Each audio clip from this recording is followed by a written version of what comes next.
സന്ദേശ് ഖാലി കൂട്ടബലാത്സംഗ case ഏറ്റെടുക്കാൻ CBI Calcutta ഹൈക്കോടതിയിൽ നിലപാടറിയിക്കും. Case CBI ഏറ്റെടുക്കണം എന്ന BJP നേതാവ് സുവേന്ദു അധികാരിയുടെ ഹർജിയിലാണ് നിലപാടറിയിക്കുന്നത്.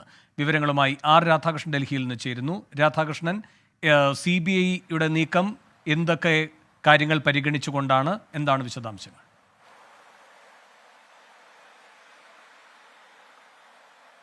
CBI കോടതിയിൽ വ്യക്തമാക്കിയിരിക്കുന്നത് ഇതിനുമായി ബന്ധപ്പെട്ടിട്ടുള്ള വ്യത്യസ്തങ്ങളായിട്ടുള്ള വിഷയങ്ങൾ അന്വേഷിക്കപ്പെടേണ്ടതാണ്. രാജ്യത്തിന് എതിരെയായിട്ടുള്ള ചില നടപടികൾ ഇതിന്റെ ഭാഗമായിട്ട് ഉണ്ട് എന്ന് കരുതേണ്ടി വരും. കാരണം EDക്ക് എതിരായിട്ടുള്ള ആക്രമണം അടക്കം ഇതിന്റെ ഭാഗമായിട്ട് പരിഗണിച്ചേ മതിയാകൂ എന്ന നിലപാടാണ് CBI കണക്കാക്കുന്നത്. അങ്ങനെയാണെങ്കിൽ ഈ വിഷയം തങ്ങൾ അന്വേഷിക്കാൻ തയ്യാറാണെന്നാണ് CBIയുടെ നിലപാട്. സുവേന്ദു അധികാരിയാണ് ഇക്കാര്യത്തിൽ ഹർജി സമർപ്പിച്ചിരിക്കുന്നത്.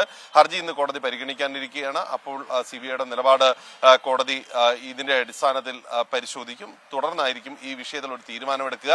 ഏതായാലും വേണു, ഇക്കാര്യത്തിൽ അനുകൂലമായി CBI പറയുന്ന നിലപാട് അംഗീകരിച്ച ഒരു തീരുമാനം സുവേന്ദു അധികാരിക്ക് അനുകൂലമായി കൈക്കൊണ്ടാൽ അത് തീർച്ചയായിട്ടും പശ്ചിമബംഗാൾ സർക്കാരിനെ സംബന്ധിച്ച് വലിയ തിരിച്ചടിയായിരിക്കും. പ്രത്യേകിച്ച് ഈ ലോക്സഭാ തെരഞ്ഞെടുപ്പിന്റെ ഈ പശ്ചാത്തലത്തിൽ സംസ്ഥാനത്താകെ ഈ സന്ദേശ് ഖാലെ മുൻനിർത്തി BJP ദേശീയ നേതൃത്വം നടത്തുന്ന പ്രചരണ പരിപാടികൾ, പ്രധാനമന്ത്രിയുടെ സന്ദർശനം അടക്കമുള്ളവയുടെ പശ്ചാത്തലത്തിൽ അത് വലിയ പ്രത്യാഘാതങ്ങളായിരിക്കും രാഷ്ട്രീയമായിട്ട് ഉണ്ടാക്കുന്നത്. വേണം. രാധാകൃഷ്ണൻ ഡൽഹിയിൽ നിന്ന് വിവരങ്ങൾ നൽകിയത്. ലോകത്തെവിടെയായാലും ഏത് സമയത്തും 24 വാർത്തകളും ഓഗ്മെന്റഡ് റിയാലിറ്റി പാക്കേജുകളും എക്സ്പ്ലെയിനറുകളും വിശദമായി കാണാൻ ഞങ്ങളുടെ YouTube ചാനൽ നിങ്ങൾക്ക് സബ്സ്ക്രൈബ് ചെയ്യാം.